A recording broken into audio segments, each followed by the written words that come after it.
So, welcome everybody to our fall event of the STR AOM division called Meet the Editors. What does the rise of generative AI mean for research and publishing and management? First of all, I would like to welcome all of you and thank you so much for coming to this event. That goes to show like how important these questions are, and we're more than happy to have an amazing lineup of experts, editors, like who will share their views and what their journals are currently doing. But first of all, let me thank you, Andy Wu, and the STR division, the membership engagement division that makes these events possible. And we will have more to come over the next months. So thank you, Andy. Thank you, STR division, for this. And I will now introduce our amazing lineup of panelists. First of all, we have Alfonso Gambardella, who is currently a department editor at Management Science. We have Nan Jia, who is currently a special issue editor at SMJ, handling, which is highly relevant for this, an AI special issue. Then we will have Lamar Pierce. I think he's still in transition because he's traveling, so he will join us any moment, I hope. He's the editor-in-chief at Organization Science. And then we have Todd Zanger, who is editor-in-chief at Strategy Science. So we will go by the order of what we see in the panel, and I will stop sharing my screen. And I'll hand it over to Alfonso. Please, Alfonso, feel free to share your screen. And each of the panelists will talk about roughly 10 minutes, and afterwards we will talk about questions that came up. So thanks a lot. I hope that you see my screen. So Yes, thank you very much to the organizers, to Daniel and to Andy for this. I think, as I say, this is very timely. My name is Alfonso Gambardella. I'm department editor of strategy at Management Science, and I am a professor at Bocconi University. So let me give you the way I am interpreting the mandate here. So I would like first to start with the question we all want to know first, and for which I think I have an answer. This is the only slide on a question for which I have an answer. Then all the remaining slides are about questions for which I do not have an answer. But at least I think this makes up the basics of what I think people are interested in. So I did talk to the editor-in-chief of Management Science, Chris Locke, yesterday, just to make sure that I'm saying things that resonate with the whole journal. And what you can see in this slide is actually what it is. So Management Science is open to the use of large language models, both in research and in reviews, as long as we are all transparent about it. Chris used the term, it will be futile to prevent this from happening. So people are welcome to do this, but they have to be transparent in the paper or in the cover letter or in the editor comment if they do a review. Of course, you want to use your judgment. So if you're making just a small use of it, there's really no need to make a big fuss of it. But if you are doing something major, like basing your literature review on LLMs or maybe fixing a bunch of things about your model, you do want to actually say it. And this is not yet written, but it's actually shared with Chris Locke. And I can fairly say that this is what we expect to happen at Management Science. Well, the next slide is really about the bigger set of questions for which I don't think I have an answer. And so I was thinking about how to make this presentation. I think it would be very futile, again, to quote Chris, to try to be predictive. I think it's very hard to make predictions about what will happen. It will be probably even be more futile to try to be prescriptive or normative, to tell people, here is what you have to do. Because I do not know, and this is a clear case of evolution on the make about what to do. The only thing I can tell you is what I am doing. with others. So I'm just describing what I'm doing on 4 fronts: the journal, research, recruiting, and teaching. Let me start by highlighting 3 common themes that I'm going to use throughout my presentation and are actually consistent with the 4 guides of journal, research, recruiting, and teaching. Common theme number 1, and this is becoming nearly a fact: LLMs are more precise than humans. Kevin Bryan has this post, which actually cites Ajay Agarwal and David Kahneman, essentially saying AI has less noise than humans when evaluating well-defined tasks. I have my own evidence for this. Together with Saeed Kazemi and Arnaldo Camufo, Saeed is an excellent PhD student, an expert on this. We ran a field experiment with Prolific, and interestingly, we gave a very clear treatment. The Prolific people followed the treatment up to a point. The LLM understood the treatment very well, and as you can see from these regressions for the number of stars, the LLM acted exactly like the treatment was supposed to be. So what is the bottom line?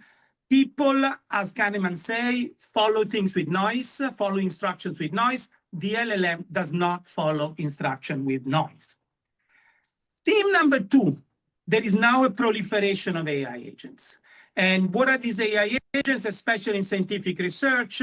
Of course, in the hard sciences, but definitely also in the social sciences, as you can see from the right part of the slide. The thing I would like to highlight is that these agents do not really help making predictions. They help to generate hypotheses. They actually help to see better theories and to do better things. Common theme number 3 is that we are definitely not talking about automating everything.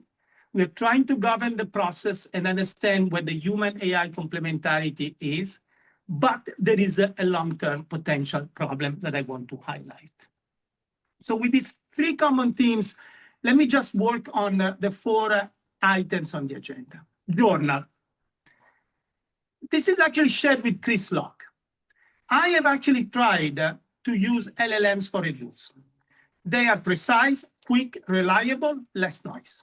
This conforms to our experiment. The key is to prompt and assess by experienced scholars, possibly with their customized agents, the reviews make. So in principle, this is an operational efficiency story. Of course, let me eliminate any equivocal issue here. We are not talking about feeding LLMs and getting the reviews. We are talking about expert scholars prompting LLMs in the right way and interpreting what the reviews from LLMs actually say. My experience has been is that this is a quick, precise, and reliable process. What is the problem?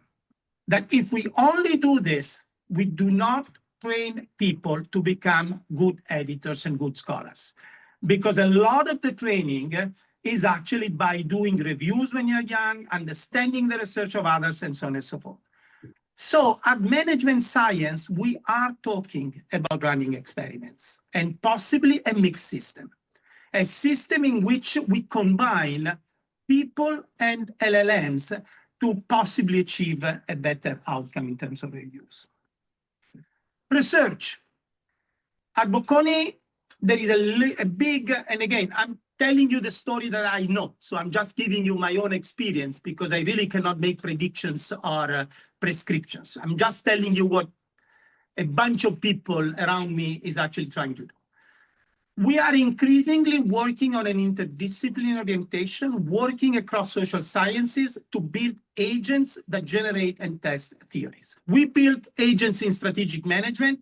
We are working with economists, finance scholars, marketing scholars to build agents to generate and test their theories. Interestingly, in the discussion I had with quite a few people, this replaces, but only in part, co-authors and seminars. Again, the solution that we see, or the opportunity, not the solution, the opportunity that we see, it's a mixed system. It's a system in which you both keep going with seminars and co-authors, but at the same time, you also get these agents along. We think that this big mixed system can actually go a long way with the development of our research. Even more interestingly, this is pushing up to specialize in the problem framing, in designing the problem, the questions. Designing prompts could become relatively more important than execution. The execution, which is the big skill that we have now, could actually become a commodity, and the real specialization will be in designing the problem, in framing the problem. I also leave to the audience this open question. Will we increasingly publish in archives, like the computer scientists, in open source journals? Just to give you an idea, Archive is a leading computer science open source journal. Leading scholars, even now in social sciences, have started to publish in this area. Recruiting. We have actually launched this year an experiment. The Department of Management and Technology has opened a dedicated position in strategy, innovation, and entrepreneurship with background in AI and machine learning. Interestingly, I recently came across this job post by the Fisher College of Business, which is doing exactly the same thing. So there is a trend, at least, in recruiting people with in management with AI background. What is the interesting piece of information that I can share? We were worried that we were going to get only application of highly technical people. We did get a lot of applications of people with a clear orientation in management, but with an AI background. This is actually good news. And these are all people who are focusing on designing of tools, focusing on problem framing, completely expert in management, but with this strong background. This leads to my final slide, teaching. Again, Bocconi is making a big push to change teaching at the university level using AI agents. We are changing, together with Luisa Gagliardi and Miguel Espinosa, two of my colleagues, we are changing the PhD method courses in applied in the business PhD, because we are trying to see to what extent we can move along in this area. There is bad news. The bad news is that when you go for teaching and you have large classes, the scaling is a problem. The security, the scaling, there's a strong need to work with our university IT departments. This is something we did not anticipate, but working on a large scale creates security and scaling issues that we cannot solve.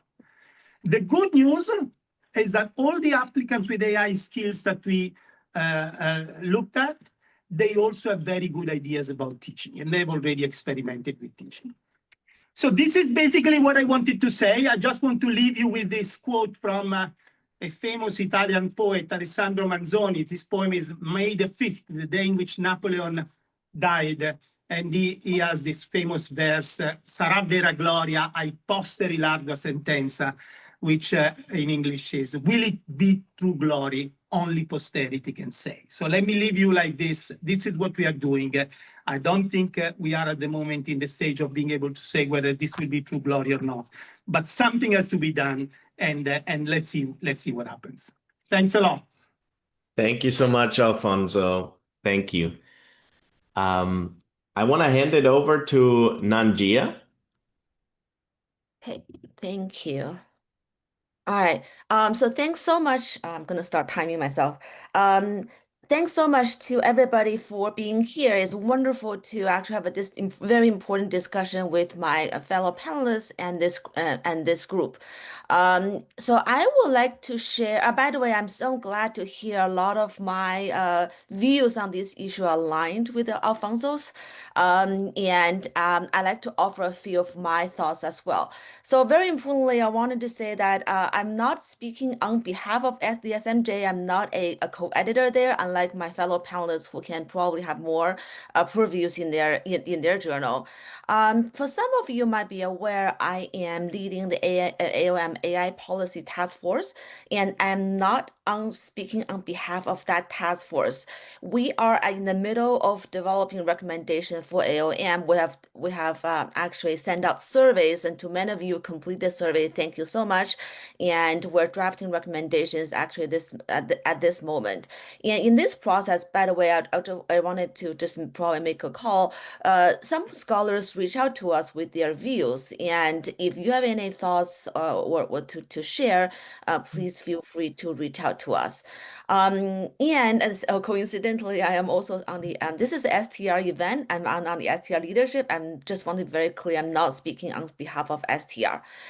So just a few thoughts here. First is that this is a very exciting time, as I like Alfonso's closing quote. There are a lot of things we do not know at this moment. Things are changing, and at least three things are changing that is making the landscape of how AI is being used in research, in review, editing, fluid, which means we're here to shape this conversation. The first one is AI itself is changing. The new technologies are being developed. New capabilities evolve very quickly, even on the monthly basis. And second is our thoughts, our perceptions are changing. So what we think of using AI, what we think others think of us using AI, they're all being reshaped in this evolving conversation. The third is that a lot of these processes are also changing. Editorial policies and as sort of submission norms and management science recently started to charge for submission fees, which in a way is also related to may not be intentional, but in my view may be related to this. And Alfonso hinted there are more editorial policies 去 coming. 年他不是预兆的要买那个优格片是吧？特别 Right. What I wanted to share, like maybe before we started to, we definitely need to have guidance of some sort of, in a way, maybe not the right word, but regulation here. It is very important to understand the AI's promise and the pitfalls. There is no sort of doubt here that AI is actually advancing scientific frontiers, pushing the frontier further than we have human beings on their own. And Alfonso provided several wonderful examples, including has less noise and so the wonderful things AI agents might do. It definitely helps a lot with the search, with the ideation, editing. That's even the starting point, even coding. And there is a vibrant discussion about how to whether and how to appropriate use AI in various methods. I see some active discussion of AI in qualitative methods.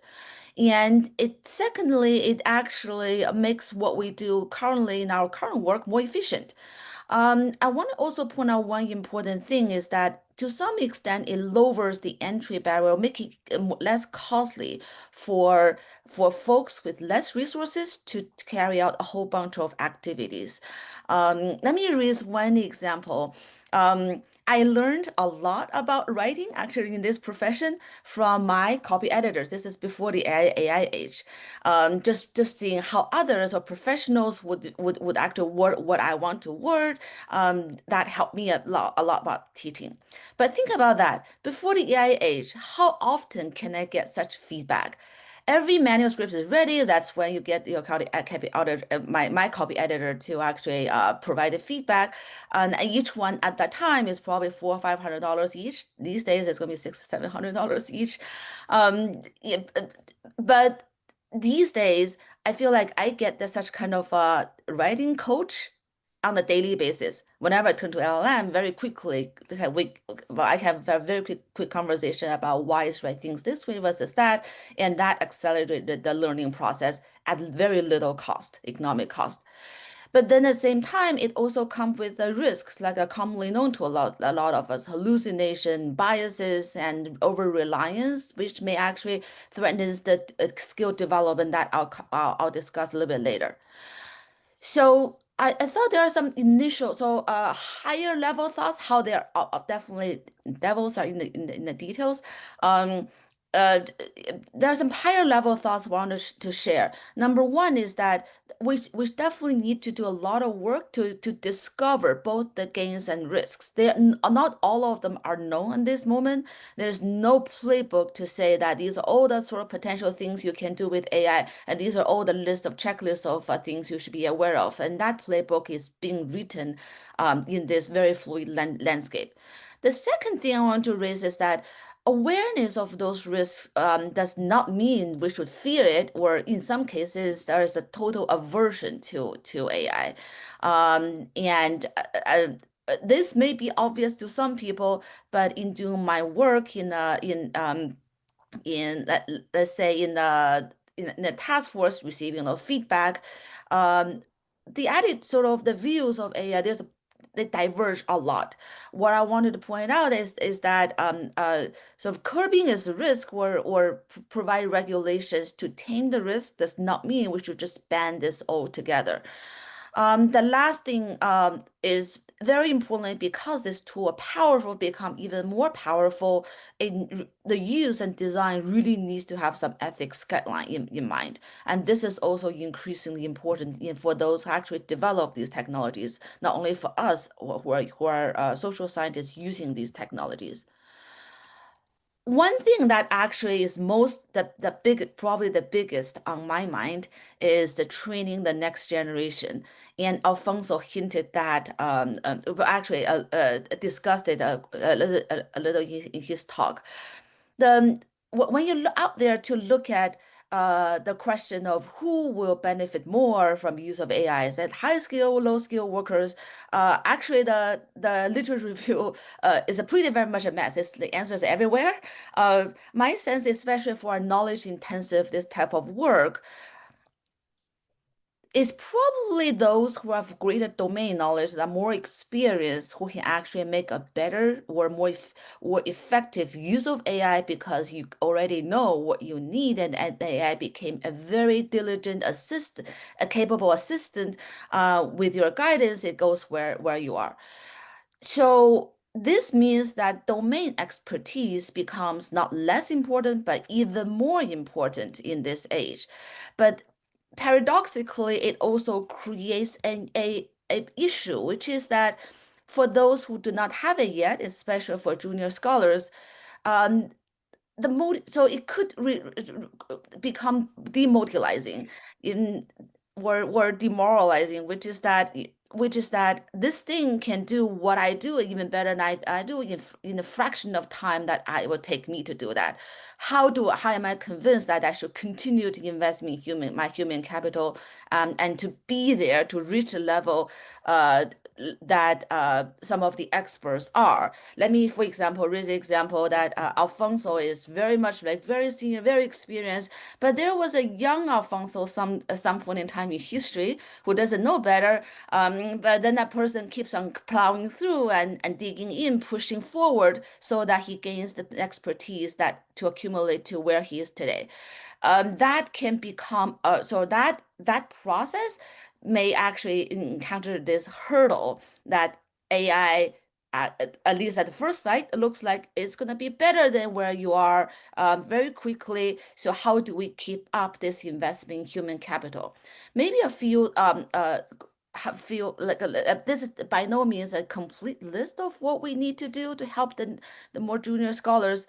Number one, but then there are here a few thoughts, is that we definitely need to advocate for them to use of AI, not to against it. Initially, I thought train, but that's not right because the younger generations, they may be faster than us, further than us in figuring out how to use AI. The second thing is that it's very important to emphasize the role of them, give the support for them to continue to invest their skills and this mindset, even though the learning steep feels like the learning curve feels very steep. So we should somehow find a way to encourage that young Alfonso to keep investing, even though the light is not yet in sight at some point in time. And lastly is very much maybe a long-term sort of thinking. It's not just, oh, I'm going to publish a few quick papers. But what's really fun about profession, the curiosity here, importance of your judgment call and integrity, and all of that needs to be weaved into the training of that. This is my last slide. I wanted to say that there are some cases where the current structure may fall apart. The structure not only related to review, but entire profession. They may fall short of dealing with some of these new changes that introduced by AI. Number one is credit allocation. Some people may say, is it me? Is it AI? Is it you? Is it AI?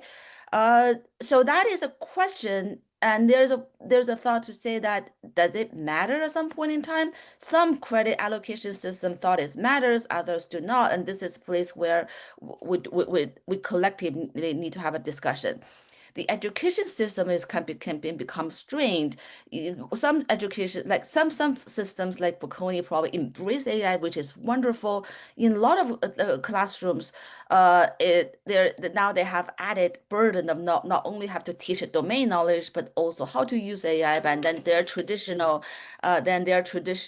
way of rethinking revaluation becomes a problem. And lastly, I wanted to also emphasize here, because of all these editors, the increased productivity, which is a wonderful thing of scholars, may put some current review systems on a string, may reviews sort of our speed of review probably falls behind of production of scholarly output, and reviewer availability. Maybe we will no longer have the luxury of have 3 reviewers each paper. Maybe we have a shorter papers. Maybe there are additional things like the submission fees were as and if I understand Alfonso correctly, some AI system starts to enter the review and editing uh, service. So lastly, I don't have eloquent quote as Alfonso, but this is just to say that this is all changing, and we should definitely continue this conversation together. Thank you. I'm going to stop my sharing my screen. Thank you so much, Nan. This was wonderful. I want to hand it over to Todd Zanger at this point. I don't think uh, Lamar Pierce is here yet. I know that he's in transition and traveling. So, Todd, will you be able to share your screen? I don't know if you have slides. If you do, feel free I to did share. not, let's see. I did not get the slides memo, so I am going No, that's perfectly without fine. That's slides. perfectly fine. Just in case you do. So, Perfect. Well, good to be with you all this morning or afternoon or evening, depending on where you are. Alfonso and I almost always agree on everything, and I'm not going to disagree directly with Alfonso, but I am going to go back to a quote he used this, and I'm not going to get the quote correctly, but he talked about, I guess who I'm going to disagree with is perhaps Daniel Kahneman, which is of course a dangerous thing to do, but it was this comment that what LLMs do is eradicate bias in discourse, and sort of holding that up as that being a good thing. Now it's a good thing if what we're talking about is sort of truth, and we're eradicating biases as it relates to that truth. But the discourse that we're engaged in, we're trying to advance science and understand the world more effectively. And much of the most important discourse that we're engaged in is about beliefs. It's about theories, and the notion of sort of bias is a little bit unclear. I think the other important thing to sort of keep in mind here is that LLMs enter this space with their own enormous biases. They tend to pander, they tend to be very easily distracted, and have a real problem with sort of while the breakthrough is all about its capacity for attention, it makes all kinds of mistakes as it relates to that attention. And of course, the real challenge is that it's really and fundamentally incapable, while it can sort of mimic reasoning and mimic causal logic, it's not engaging it in any sort of direct way. So for me, the good news, I suppose, is that there isn't a whole lot of evidence that large language models can generate first-tier scholarly contributions on their own, and I don't think anybody sort of talked about that being an issue at this point. And I think there's also real questions about whether, continued scaling is really closing these gaps in any substantive way as it relates to sort of reasoning and judgment, or even novelty and originality. So that's all good news, I suppose, for us as scholars. What LLMs can do is produce remarkably fluent and coherent language. But I think it's important to keep in mind that fluency is not the same thing as novel insight. LLMs don't do well with sort of framing original problems or formulating disciplined causal arguments. What they do well is respond to prompts and problems that we have framed for them. And in this sense, their intelligence is sort of reactive. They're incredibly impressive with their recall and to some degree with recombination, but they struggle sort of knowing what voids in the literature are theoretically meaningful, or which anomalies in data that they process or observe really deserve explanation.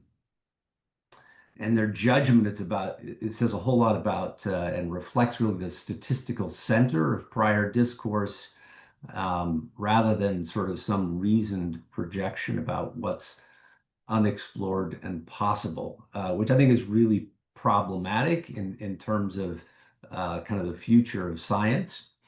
At best, these LLMs are simulating plausible chains of association, but they can't test, refine, logically falsify their hypotheses and conjectures. They are really good at manipulating patterns and recognizing patterns, but not really causal structures.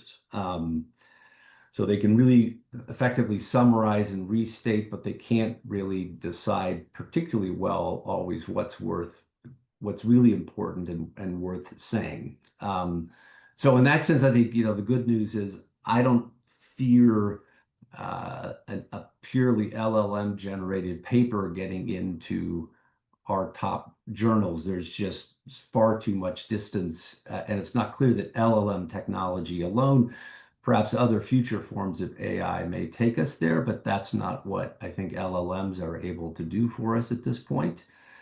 And I suppose then, if that's the good news, is that, we are needed in this scientific process. I suppose the bad news, or maybe it's the good news, is that they do many things that are extraordinarily effective, that are deeply important for scholarly publishing.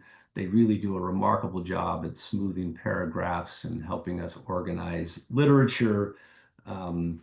They can effectively imitate academic voices that they have absorbed from other texts.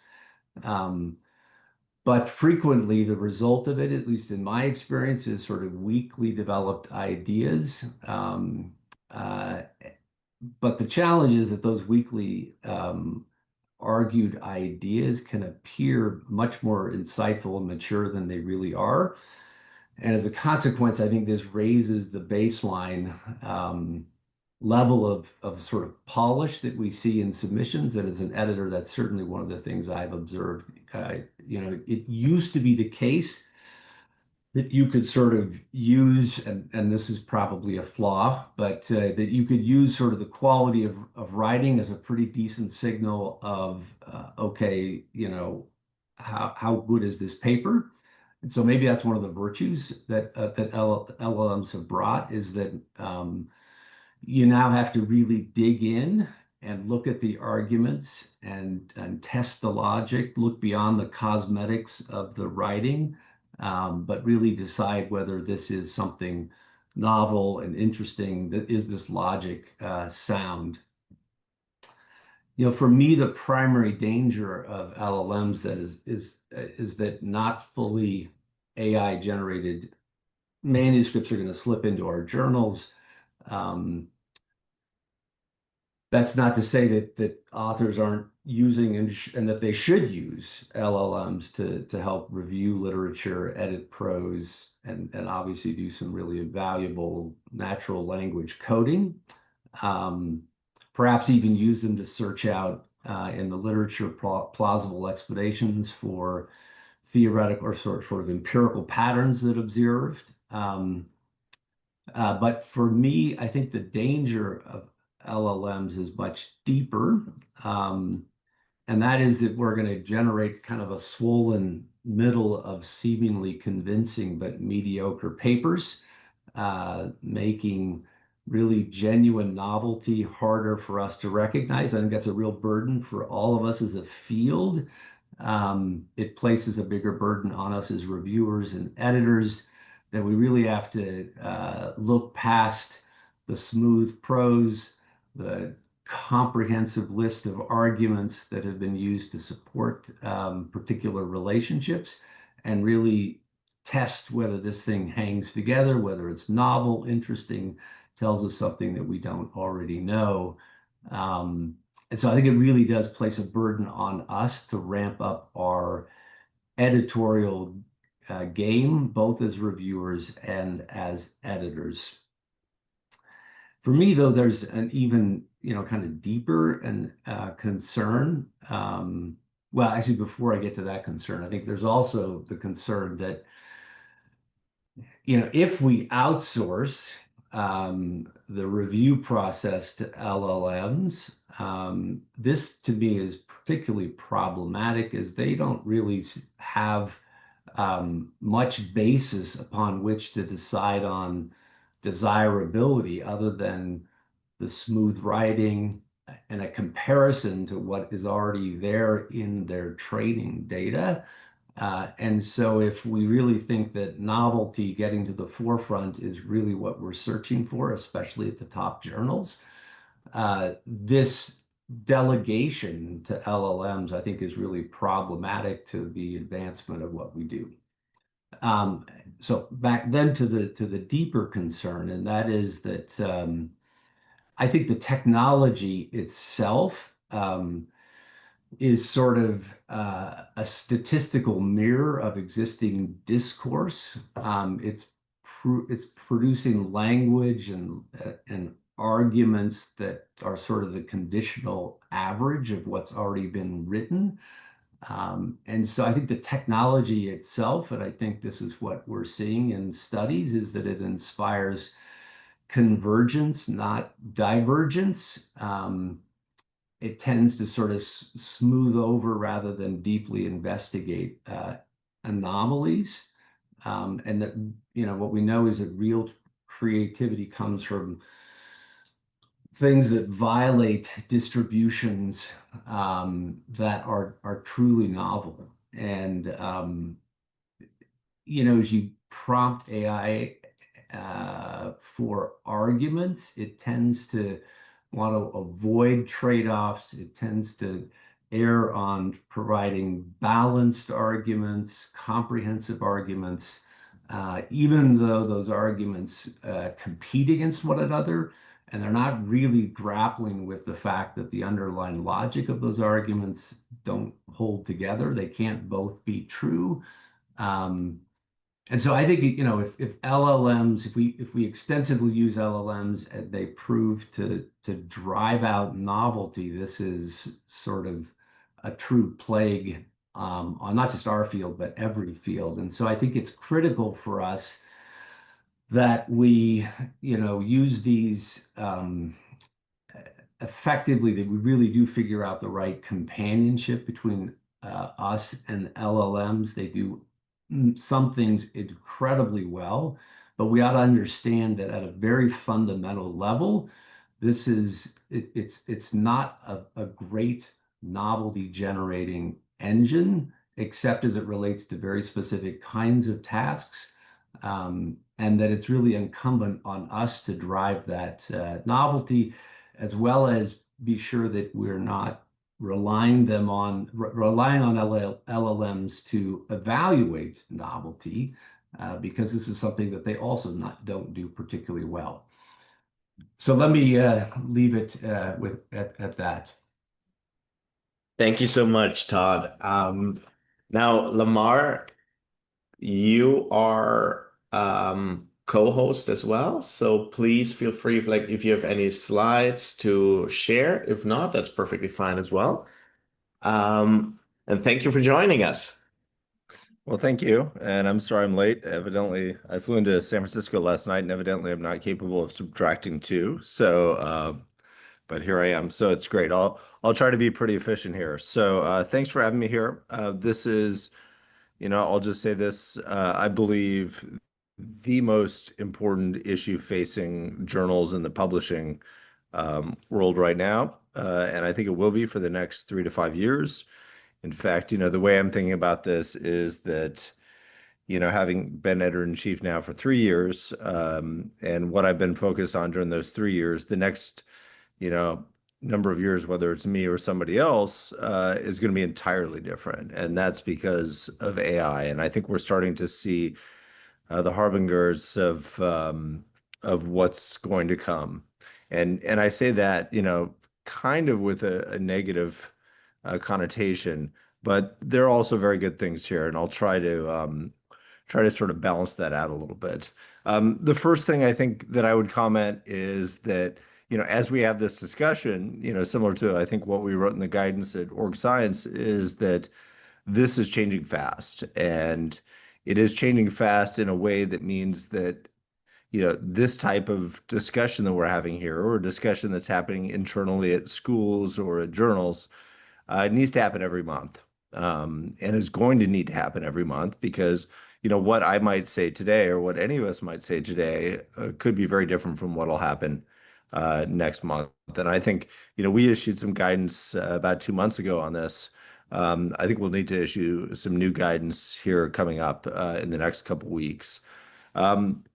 This, again, like the trajectory here is happening very fast and in ways that we aren't quite sure about. And so I can talk about here where I think the state of things are now. And I think Todd did a really good job of talking about that. But I think the question is, where are things going to be in a year or two? And I'll talk about what I think are the biggest issues here. So I think the first issue that really kind of concerns me here is how we balance this idea of the productivity advances that it allows in the research process, as well as the equity advances that it allows, versus one of our big concerns, which is, what are the downsides in terms of both, potential for fraud, that is, things that aren't actually real, and the potential for killing our ability to identify ability or performance. Now, at some level, what we should care about is we should care about just simply how science is advancing, and in some sort of, I don't know, meta view here, if LLMs are doing all the science and all the research, then it's producing great breakthroughs, whether in energy production or social sciences or, in pharmaceuticals, then that's awesome, right? And certainly, if you talk to folks who have sort of long-term or, uncurable diseases, they don't care how that research gets done. What they care about is that it gets done and it provides solutions. And so from that standpoint, I think even we as social scientists, as I'll call us, or behavioral scientists, there's a mix here. I think we need to balance that potential with questions about if, LMs or other types of AI start producing a lot of the science, and particularly that science starts, creeping into what we think of as the top journals. How are we going to start attributing contribution to people? And I think that's a big, big challenge that we're going to have here. And the reason I think this is problematic, of course, is if you think about, and I think about this from an org econ standpoint, but I think others can think about it in other ways, how do we, match rewards to contributions if we aren't sure that we can measure contributions? How are we going to decide on things like, tenure, or we're going to decide on who gets what job, particularly if, AI resources are not equitably distributed. So I think that's one of the big concerns that I have moving forward is what happens when um, everybody can produce lots of papers. How do we start thinking about attribution? Now, I don't think that, much like Todd, I don't think that AI is close to producing, um, the best papers now, but I don't know that it's that far off. If you ask me, like in 5 years, do I think, artificial intelligence will be able to produce, papers that might get accepted, say, in our journal?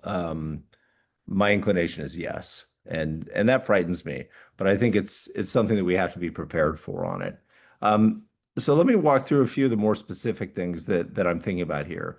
How can we think about differentiating ourselves in a world where artificial intelligence is sort of rapidly improving in its ability to, produce a number of very similar papers that all, pass the desk reject level, and sometimes you're going to go through the review process. I think what we have to ask ourselves is what can't it do and what will it be very difficult for it to do for a while?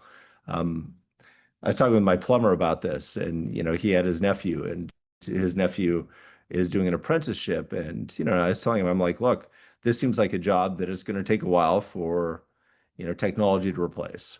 Um, It'll happen eventually with robotics, but this is something that'll be hard to replace. What is it that's going to be really hard to replace in our research? I think, Todd talked about some of these things. For me, like I think about this, from an empirical standpoint, what are the things that AI can't do? Well, it's going to be really good at analyzing existing data. So part of this question is going to be, can we as humans get access to data and settings that a machine can't? And there's still a very human experience here in going out and communicating with people and building trust. But I think like field experiments are a great example of this because you know I think artificial intelligence will be able to design good ideal field experiment designs, but the ability to actually be out in the field executing those, adapting them as emergencies come up, building trust with the people that are the decision makers. I think that will be a big, from the empirical standpoint, differentiator. And that'll apply to some extent to lab experiments as well. But experimentation, I think, is going to be one of the later things for artificial intelligence to be able to get at, because we as humans still respond to humans. Um, so I think that's a key area of differentiation that is going to be important for people to think about. But I think what we need to be thinking about now as well is we need to be thinking about this from a hiring and evaluation standpoint. How are our standards going to change? And I think we've seen to some extent a race to the bottom in our field in terms of volume of publications. People have to have publications coming out of grad school to get jobs. And so that basically forces everybody to take an extra year in grad school and all these things. Think about what's going to happen as, our productivity based on artificial intelligence accelerates rapidly. Everybody is able to produce 5 papers per year.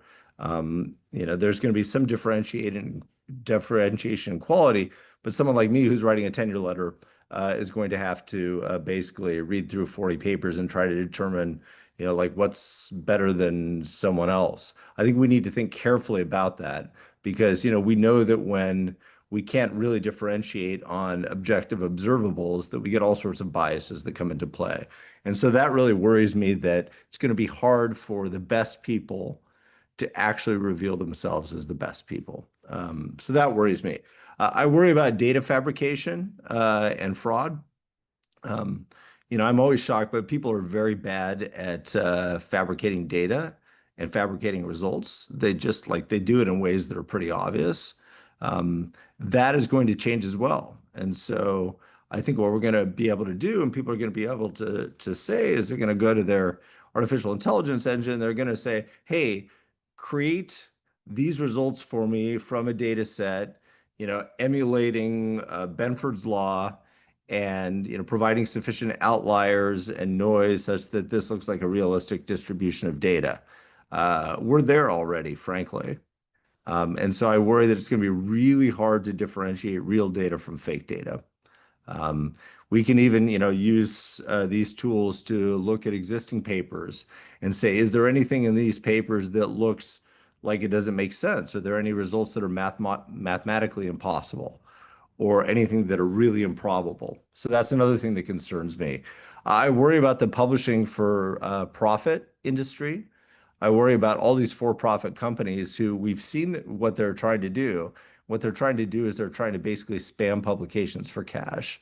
And we've seen, for many journals, the number of papers that get published in a given year has just exploded. In fact, if you look at the FT50, the number of papers, even there, like the number of papers that are coming from a small handful of journals is remarkable. It is not evenly distributed there. And so, I worry that there's going to be a lot of pressure because, the for-profit companies that own these journals, they're like, they don't own Informs, for example, but they do, own some of the other companies or other journals. They're basically, their incentive is as long as people are willing to pay, like they're going to be happy just, publishing a gazillion AI generated papers. And so that perverse incentive is going to be a constant pressure within a publication. What I do want to emphasize is that, although I'm really concerned and worried about all this stuff, I do recognize that there are really positive things from this. One of this, of course, is providing some equity in giving people access to resources that they might not be able to afford at their school. It also provides some equity in terms of people who are non-native English speakers being, they have to write in English, and that's kind of not fair. And so it does provide an opportunity for people to get over those obstacles. So I think that there are a lot of benefits to that, and that's partly why we're not trying to get, into the business of saying AI is bad, because I don't think it's bad. I think it has lots of potential. One last point that I want to make too is that, as Todd was talking a lot about the, sort of, I think, general AI and what it's capable of doing. My own experience in industry now is that, if somebody sits down with artificial intelligence and creates an agent and customizes it very aggressively to a certain task in terms of voice, in terms of arguments, in terms of approach, in terms of structure, you can build really good tools for, writing documents. I don't think we're there yet where we're going to write the best academic papers, but I think we need to always keep in mind that what we're looking at is not generalized AI as the obstacle, but customized AI. The underlying technology is going to be advancing very fast, but people are going to be able to spend a lot of time training their own AI agents to, serve as, the writers. And as long as they're using them as RAs and support and check and proofreaders and things like that, that's great. Or, even like support coders or whatever.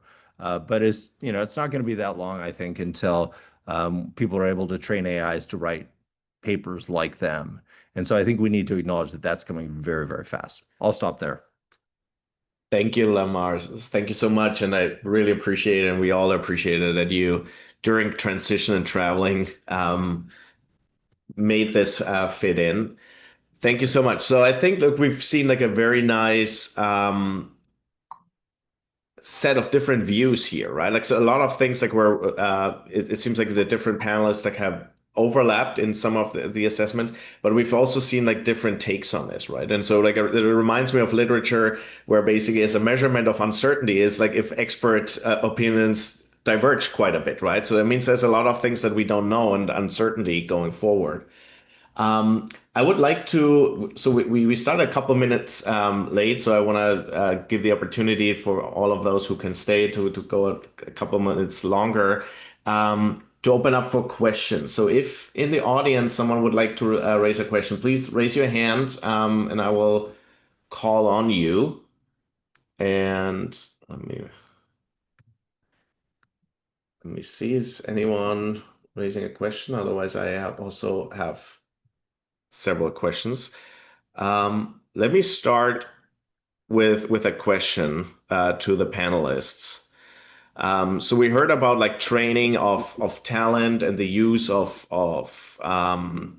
AI already in research for writing and other tasks. Right now, what I heard also like in from people like who registered for this event is the question of how to disclose the use of AI. There seems to be different approaches and like some confusion. And the first research indicates that there might be even a stigma in disclosing it, right? And how have you handled, or like how do you see like journals in general? I know that you might not necessarily speak entirely for your journal, and that's fine, but from your experience, how do you see this going forward? Is this a tool that we need to disclose or that we need to own as a decision, similar to like, hey, I did research on the internet, I'm not disclosing this. So what do you think about this?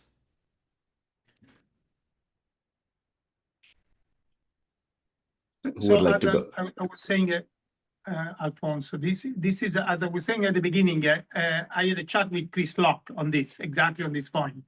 And the story is, of course, if you're just using it in a minor fashion, that's not an issue. But if you are making big chunks, you want to disclose this either in the cover letter or even in the paper. You can say something about it in the paper. What is important is that you are transparent about it. Okay, anyone else like to add something here? Yeah, I mean, I would agree. I think, we're still working through what our policy is going to be, but I think at least in the present environment, that disclosure is the best course of action, and I'm not as concerned about the stigma issue. I think everybody understands it's a remarkable tool and people are using it, and I think just being transparent about how it's being used is certainly the right thing to do at this point. Yeah, I'll jump in about, how we're thinking about this at Org Science. I mean, yeah, disclosure is really important for a couple of reasons. One, because, we want to understand, what's happened in the paper, but also because we need to learn exactly how people are using this. And this, I mean, this is something that we need to keep eyes on constantly, is to figure out how is this evolving across time. But I'll tell you where we're moving, and and I don't see any other direction than to move in this direction. I think we're going to very quickly get past the point where we can start evaluating what's an appropriate use and what's not an appropriate use, to the point where we simply have to say people are responsible for their final product. Because, as an editor, I don't want to spend my time trying to police back and forth, like what's okay, what's not, what did people reveal, what did they not, is this AI, is it not? I mean, I think we're converging very, very quickly to the point where the only way we're going to be able to deal with this is by just simply saying, artificial intelligence is a tool that's out there. You're responsible for the final thing that you turn in. Beyond that, we'd really like to know how people are using this, but it's not something we're going to be able to police. Yeah, I think I agree with Lamar. We probably are very much heading there, because if you think about disclosure, what to disclose is like I just generally, I use AI in copy editing, as opposed to so if once you go into what to disclose, it become unmanageable. I think it was Nature or Science that their disclosure is you have to give me all the prompts. But for any of us, we know the prompts so when you're using AI, it's very much iterative process. And I just think it becomes impossible, at least for that journal, to say these are all the prompts I've ever put into the system. So general disclosure, I can see how they serve some rules, some purpose, but it becomes just impossible to ask to disclose exactly how it was used. Given that the tools advances and also people's abilities to use the tool advances, their uses become extensive.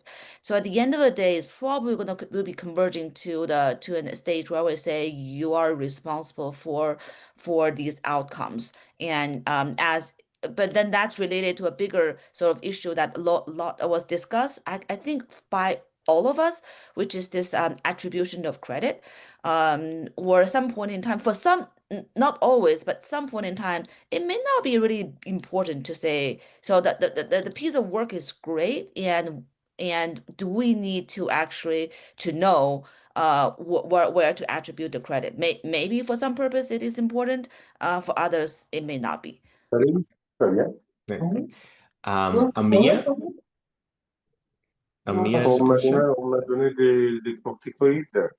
Yes, can you hear me? Okay. Yeah. Thank you everyone for this amazing meeting, and thank you for all the professors. I'm a PhD student, and when it comes to disclosure, I just have one point. I think Professor Pierce actually mentioned regarding the data fabrication. I was just thinking, I mean, it's just a broad idea. I mean, when it comes to data fabrication, I mean, yes, maybe before AI we can actually fabricate the data, but now it's actually much easier and maybe even harder to even trace such fabrication. So, would you think that such disclosure, like maybe the trace of collection the data, could be asked for like a disclosure?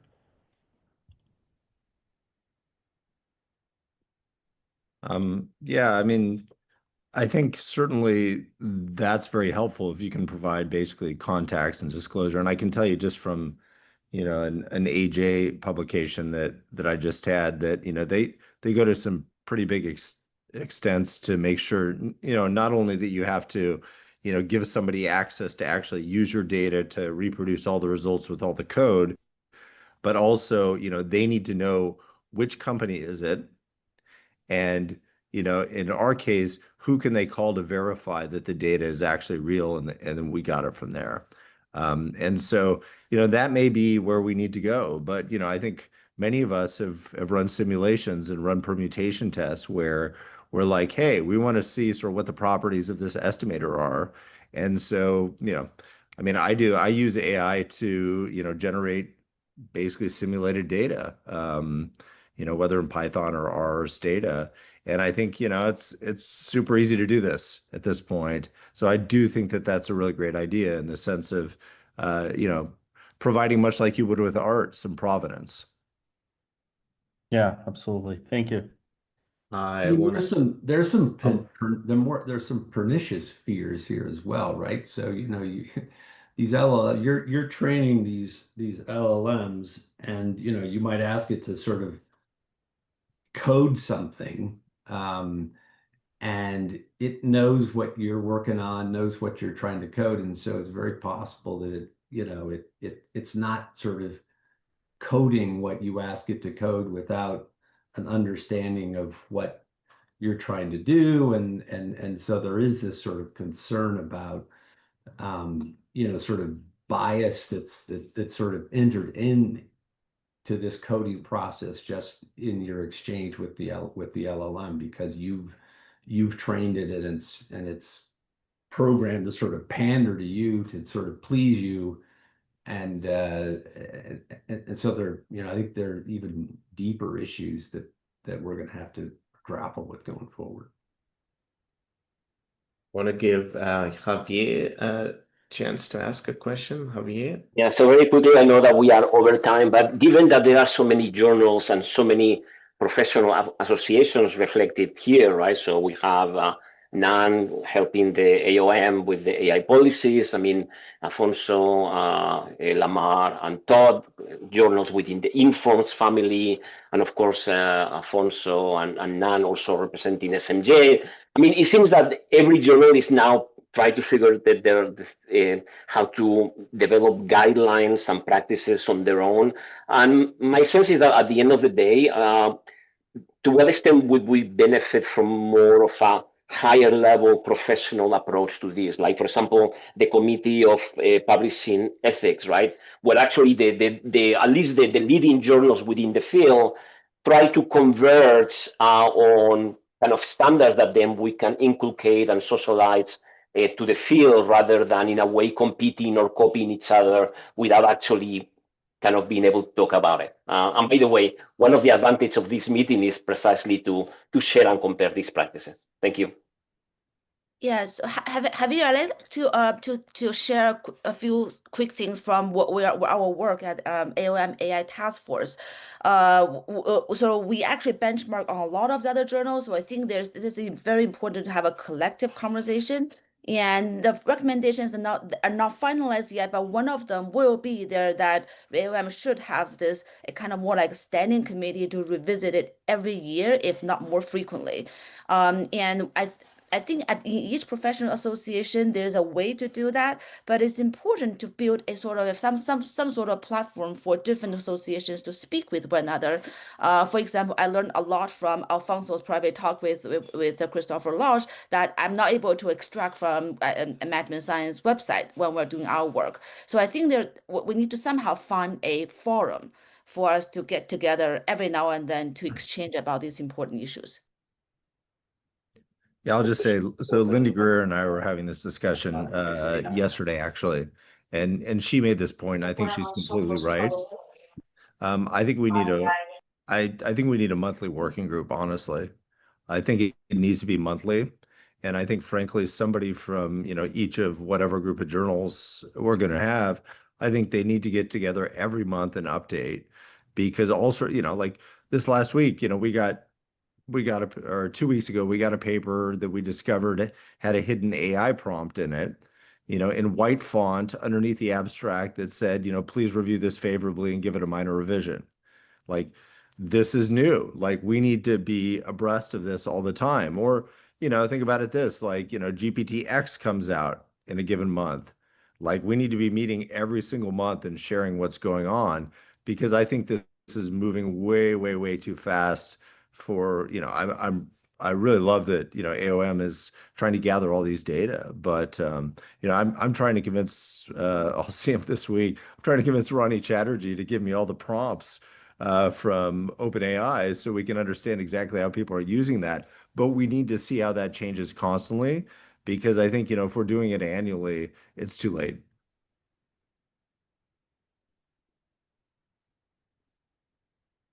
Okay, so I know we're over time and I want to be respectful of everyone's time commitment here. And I know that there might be some other questions. So I encourage, like, if you have any specific questions that you want me to pass on to the panelists, please send me an email and I will gather these. At this point, I really want to thank all of the four panelists of Alfonso, Todd, Lamar, and Nan for their time and dedication to help us like think through this. And it seems like this is a conversation that we regularly have to have. And just the turnout, which for STR event purposes was a new record for us, with at times like 250 people showing up, just shows there's a lot of questions and a lot of need for people like to stay updated and get an understanding. Where is this going? What are the open questions? And something that we probably as a community want to solve rather than wait for some decisions to be made upon us.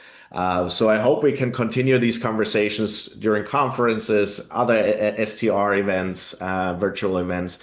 Thank you, everyone, for your time. Thank you for your insights. And if there's any questions that reach me, I will pass them on to the panelists.